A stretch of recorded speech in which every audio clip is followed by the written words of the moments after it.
Team Math people. Today we're going to solve a problem by factoring. Okay, let's do some math. Y cubed plus 3y squared minus y minus 3 all over y squared plus 4y plus 3 is equivalent to what? Okay, so I've rewritten the problem there.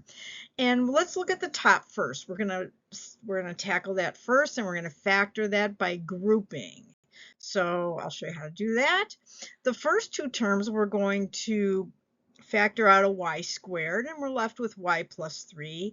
And the second term, we're going to factor out a -1, and we're left with y plus 3, and we leave the denominator the same.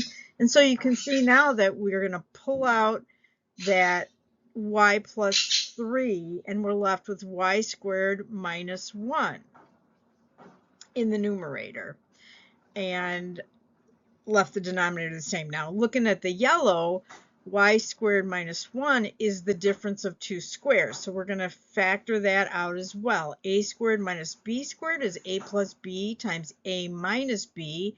And we're going to let a be y in this case, and b is just going to be 1 in this case. So we're left with y plus 3 times the second term is going to be factored to y plus 1 times y minus 1.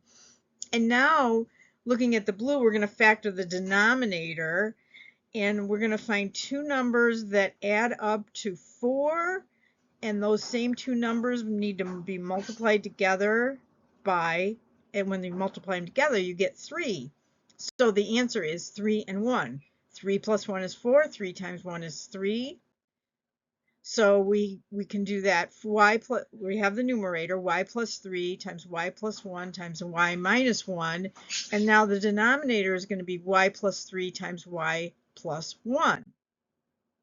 Well, we can cancel the y plus 3's, and we can cancel the y's plus 1's, and we're left with y minus 1. And A is the answer.